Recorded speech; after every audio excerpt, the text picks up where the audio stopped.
Bismillahirrahmanirrahim. Assalamualaikum warahmatullahi wabarakatuh.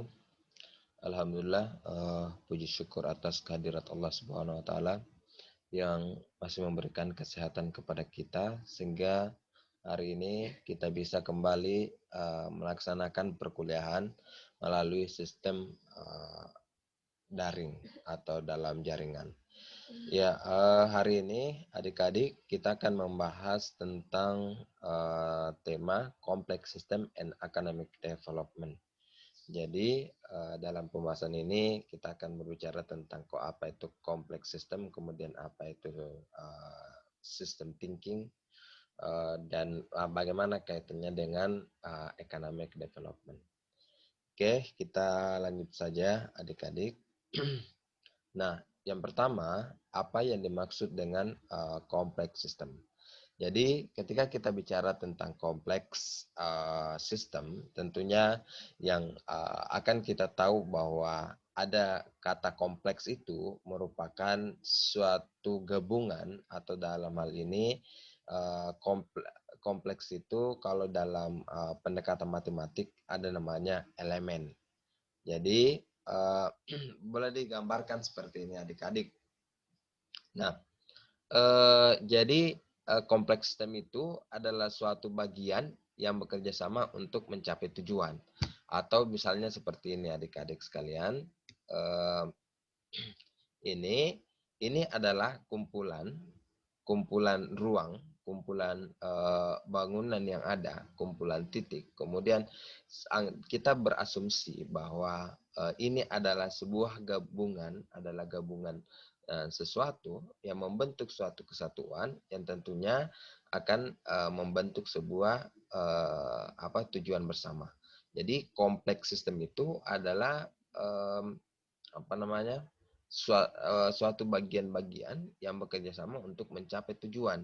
Jadi di sini di dalam kompleks ini banyak sekali elemen-elemen yang ada di dalamnya yang kemudian menyatu dan hasil persatuan itulah yang kemudian dia bisa berlakukan pergerakan. Mungkin sebagai contoh adalah dalam diri kita bahwa kita adalah bentuknya adalah manusia, kemudian di dalam manusia itu terdiri dari beberapa hal. Ada hati, ada jantung, kemudian ada usus, kemudian ada paru-paru. Semua itu adalah kelompok atau bagian-bagian yang bekerja sama untuk menciptakan sistem dalam tubuh kita. Kemudian ada juga yang di bagian brain atau pemikiran dan lain-lain sebagainya. Tentunya hal itu hal semua hati dan lain-lain itu dikontrol oleh otak. Dalam hal ini maka semua tersebut akan menjadi bisa bekerja dengan baik dengan saling berhubungan satu sama lain. Jika salah satu di antara misalnya organ-organ kita yang rusak, maka tentunya akan mempengaruhi organ-organ yang lain. Nah, tentunya itulah yang dimaksud dengan suatu kompleks sistem. Jadi menggabungkan elemen-elemen yang membentuk suatu kesatuan agar mampu mencapai tujuan secara bersama-sama. Oke, kita lanjut adik-adik sekalian. Jadi hal yang sama tadi saya gambarkan bahwa kompleks sistem itu adalah sekumpulan elemen. Kalau ini diibaratkan ini segi empat, segitiga, persegi panjang, kemudian ini ya persegi panjangnya segi lima yang lebih besar, segitiga kecil, lingkaran kecil, kemudian segi empat kecil. Semua ini bersatu dalam membentuk sebuah sistem. Tadi mungkin saya bisa contohkan ada paru-paru, ada hati, ada otak, kemudian ada pankreas, ada jantung, ada usus, ada dan lain-lain sebagainya. Semua ini tentunya menyatu dalam sebuah tujuan yang bisa yang bisa mencapai tujuan atau sistem-sistem kerja yang ada misalnya dalam tubuh kita tersebut. Nah, pertanyaannya kemudian, apakah manusia sudah berpikir sistematis secara natural? Kalau tadi kita mengibaratkan bahwa sistematis itu adalah sekumpulan elemen atau kumpulan organ-organ kalau dalam manusia untuk mencapai apa yang bekerja sama untuk mencapai tujuan. Nah, di sini kita lihat memang saat ini apakah manusia secara sudah berpikir sistematis atau dalam hal ini berpikir sistem atau sistem thinking. Nah, tentunya hal ini mungkin kita bisa akan mengurai apakah hari ini kita telah merencanakan untuk memilih makan siang di mana, alasan memilih makan siang di mana, kemudian ataukah kita memang tiba-tiba saja pada saat siang hari kita tiba-tiba lapar dan langsung singgah di tempat yang terdekat. Nah, hal-hal seperti itulah yang kemudian pertanyaan-pertanyaan yang mesti dijawab. Apakah memang semua itu adalah secara natural? Atau misalnya kita memilih pendidikan. Mengapa kita memilih pendidikan? Misalnya adik-adik mengapa memilih pendidikan di UNM? Apakah di UNM itu adalah sebuah cita-cita sejak masa kecil atau tiba-tiba saja karena tidak lulus di Unhas atau misalnya tidak lulus dari universitas-universitas yang lain, maka menjatuhkan pilihan pada UNM. Apakah semua itu sudah dilakukan secara sistematis untuk masuk di UNM atau memang tiba-tiba saja masuk? Kemudian menyekolahkan anak di mana, kemudian misalnya seperti ini, investasi sektor tertentu, kenapa adik-adik memilih berinvestasi, apakah berdasarkan analisis atau besar berdasarkan ikut-ikutan. Pemilihan sumber energi, penempatan lokasi pasar untuk para perencana. Misalnya dalam hal penempatan lokasi pasar ini, misalnya Anda adalah kepala daerah, tentunya mungkin kita akan berpikir bahwa di mana bagus tempat untuk pasar. Nah, itu sebenarnya harus dianalisis terlebih dahulu. Nah, tentunya ini tadi pertanyaan ini adalah apakah kita sudah berpikir sistematis secara natural atau kita perlu untuk men-set cara berpikir kita agar bisa berpikir sistematis. Nah, itu menjadi evaluasi. Nah, tentunya dalam memilih sistem dalam berpikir sistematis itu kita tentunya harus tahu apa itu yang dimaksud dengan sistem sistem berpikir sistem. Nah, di sini kita lihat adik-adik sekalian contoh sistem thinking dan permasalahannya. Contoh sistem thinking dalam mengatasi permasalahan. Misalnya kualitas sumber daya manusia, kemudian permasalahan investasi yang stagnan, kemudian permasalahan penurunan produktivitas, permasalahan pengelolaan perbatasan, pengelolaan air bersih, dan lain-lain. Nah, dalam sistem thinking, dalam mengatasi persoalan, tentunya ini semua harus dilihat dari secara filosofis atau secara sistematis. Misalnya adalah kita melihat bahwa kualitas sumber daya manusia. Mengapa kualitas sumber daya manusia di Indonesia itu rendah dibandingkan dengan sumber daya manusia yang ada di Jepang, sumber daya manusia yang ada di Cina, kemudian sumber daya manusia yang ada di Eropa, dan lain-lain sebagainya. Tentunya kualitas sumber daya manusia kita dengan kualitas sumber daya manusia di sana, padahal dari sisi makanan kita sama, dari aktivitas kita sama, waktu kita 24 jam sama, kenapa ada yang memiliki kualitas sumber daya manusia yang bagus dan kenapa ada yang memiliki kualitas sumber daya manusia yang rendah. Nah, berdasarkan misalnya analisis apa yang pernah dikemukakan oleh Ibu Sri Mulyani, bahwa orang Indonesia atau orang Asia, khususnya Indonesia ini, yang selalu berpikir adalah bagaimana mengumpulkan aset dengan bekerja keras. Sementara mereka yang di Eropa, yang di Barat, atau yang di negara-negara maju, itu berpikirnya adalah bagaimana aset yang telah dimiliki itu menghasilkan aset tambahan. Jadi, atau dengan kata lain adalah bagaimana cara berpikirnya adalah bagaimana caranya mengelola aset yang sudah ada agar bisa menghasilkan aset. Bukan, jadi asetnya lah yang bekerja keras, bukan orangnya yang bekerja keras. Kalau kita di Indonesia khususnya kita akan bekerja keras untuk mengumpulkan aset, dan setelah aset kita kumpulkan, aset itu pun menjadi tidur. Itulah yang membedakan antara kita dengan mereka yang berada di negara-negara maju. Nah, tentunya kita sebagai dalam sistem thinking ini, kita sebagai orang yang berpikir secara sistematis, maka ini semua digarisbawahi untuk menyelesaikan persoalan-persoalan tersebut dikaji secara filosofis. Apa yang dimaksud dengan filosofis? Filosofis itu kalau dalam pembelajaran filsafat, bahwa filosofis itu melihat secara menyeluruh, atau dengan kata lain melihat secara mendalam, baik itu yang tampak maupun yang tidak tampak. Misalnya persoalan kualitas sumber daya manusia. Pertanyaannya, mengapa kualitas sumber daya manusia kita rendah? Nah, yang harus dianalisis itu banyak hal. Misalnya, pertama, mungkin bisa saja dari makanannya kita yang kurang baik, atau dalam hal ini kurang protein, vitamin, dan lain sebagainya. Atau kita menganalisis juga karakter masyarakat yang turun-temurun, misalnya dari daya belajarnya itu sangat rendah.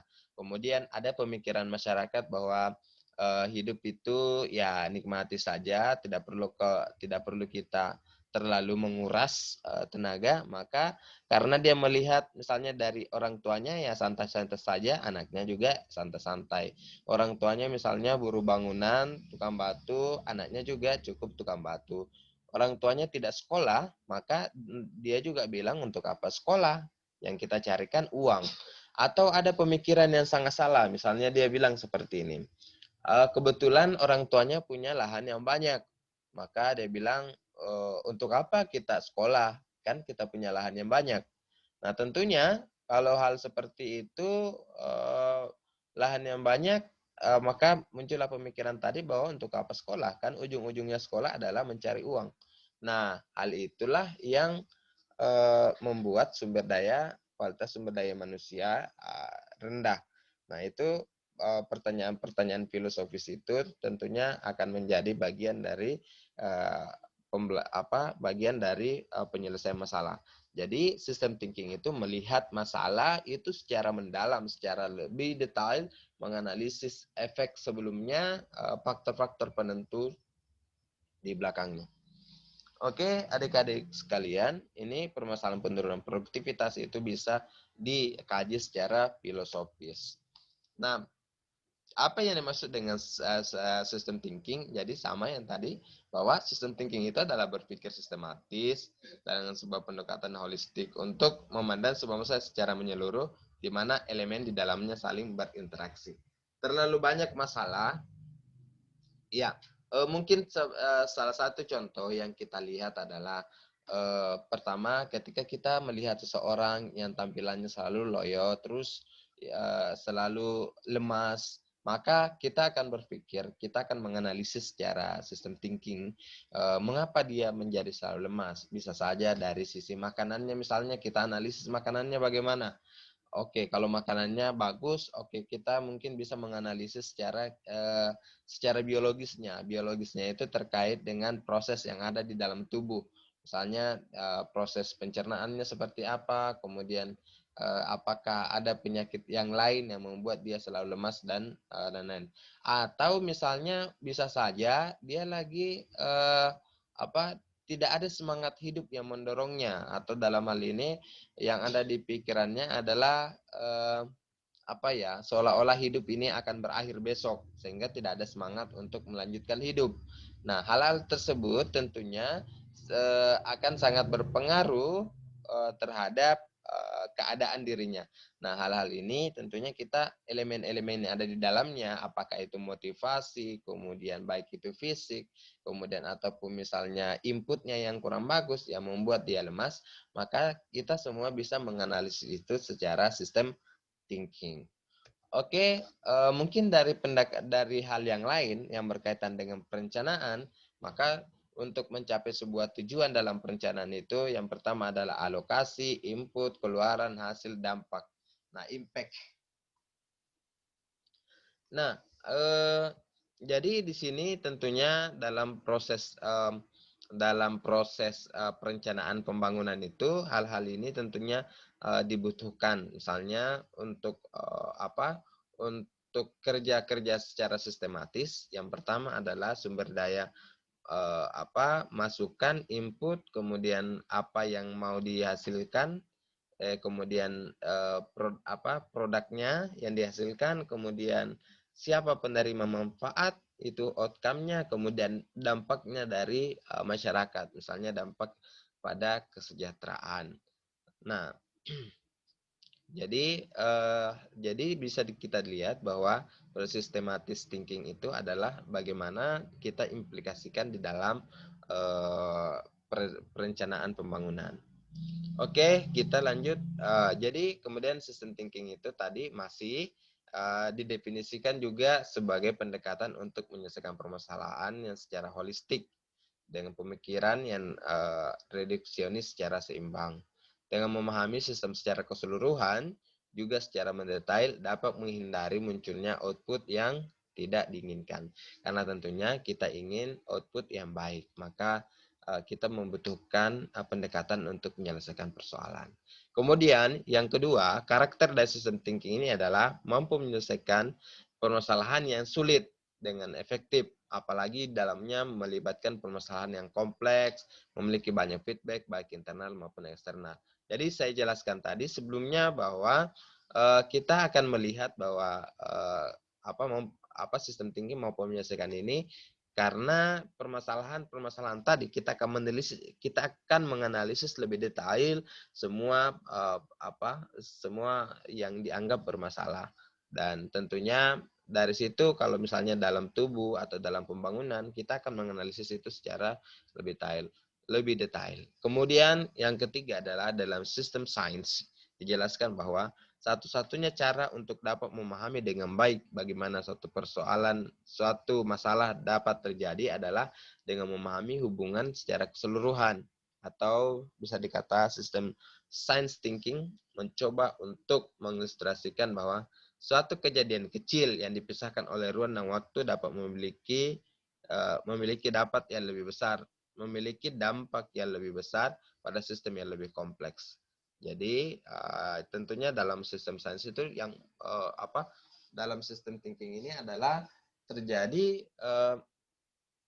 efek yang begitu besar jika kita tidak segera menyelesaikannya. Pendekatan-pendekatannya adalah tadi holisme, pemikiran sistem harus dipandang secara keseluruhan, input dan output dalam sistem tertutup. Harus dipandang secara keseluruhan, input dan output. Dalam sistem tertutup, input ditentukan sekali dan konstan, sedangkan pada sistem terbuka terdapat input tambahan yang berasal dari lingkungan. Kemudian yang kedua, pendekatan ini adalah entropi atau yang mengukur kelainan yang ada dalam sistem. Kemudian selanjutnya secara hierarki yang kompleks dibuat dari beberapa subsistem yang lebih kecil. Jadi di bawahnya ya ada lagi subsistemnya. Kemudian goal seeking adalah interaksi sistemik yang harus memiliki tujuan atau kondisi akhir yang sama. Jadi sistem tinggi itu harus ada namanya goal seeking atau tujuan bersama, tujuan akhir. Nah, untuk mencapai itu dibutuhkan regulasi, umpan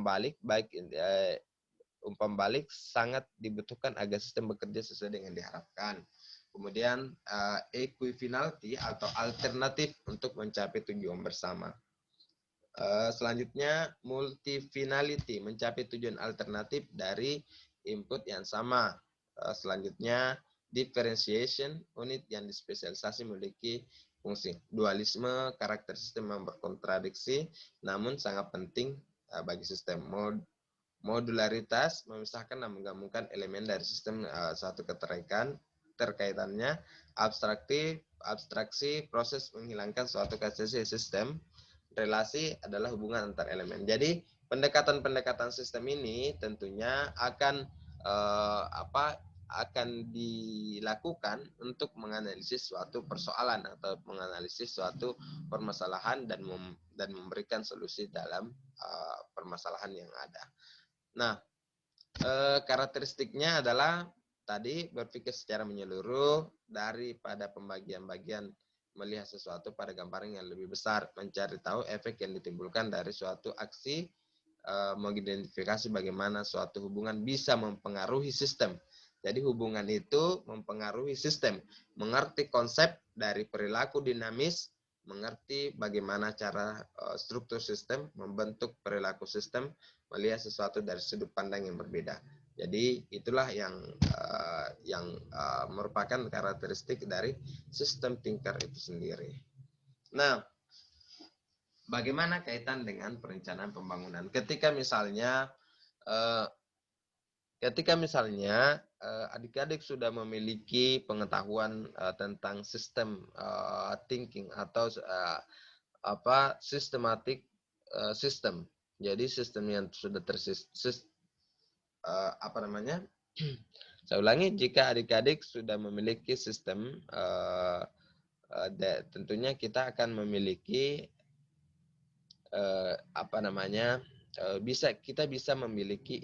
kita bisa membuat perencanaan pribadi. Nah, perencanaan pribadi itu tentunya berkaitan dengan apa yang menjadi tujuan kita. Break down your goals into the smart objective and action. Apa aksinya, kemudian evaluate your progress at regular interval. Kemudian kita akan mengevaluasi progres secara reguler.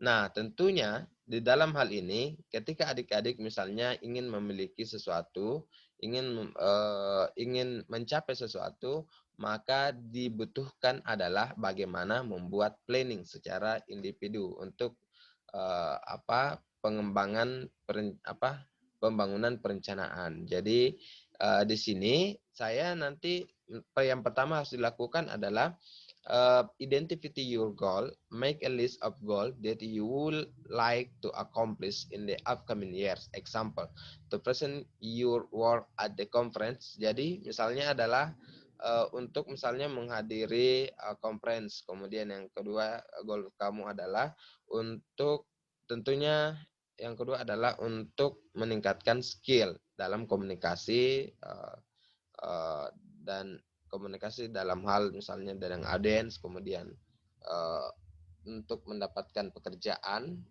to broach your job search to career in industry. Jadi tentunya dalam individual planning ini kita membutuhkan adalah bagaimana kita mengidentifikasi tujuan kita, apa yang kita lakukan, kemudian kita evaluasi.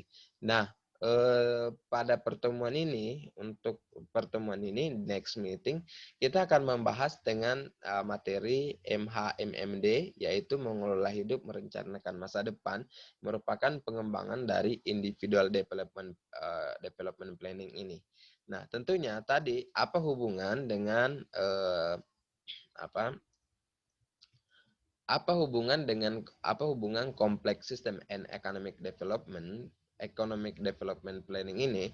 Jadi hubungannya adalah kita bisa melihat bahwa kita melihat pada pendekatan kerangka logis dalam pemantauan evaluasi. Jadi kita dalam membuat perencanaan seperti ini kita harus melihat secara sistem, atau dalam hal ini secara kompleks. Jadi secara kompleks sistemnya adik-adik sekalian. Nah, tentunya ini semua sangat bermanfaat untuk membuat perencanaan, dan ke depan kita akan membahas mengelola hidup, merencanakan masa depan. Saya kira cukup sekian adik-adik. Terima kasih untuk pertemuan hari ini. Assalamualaikum warahmatullahi wabarakatuh.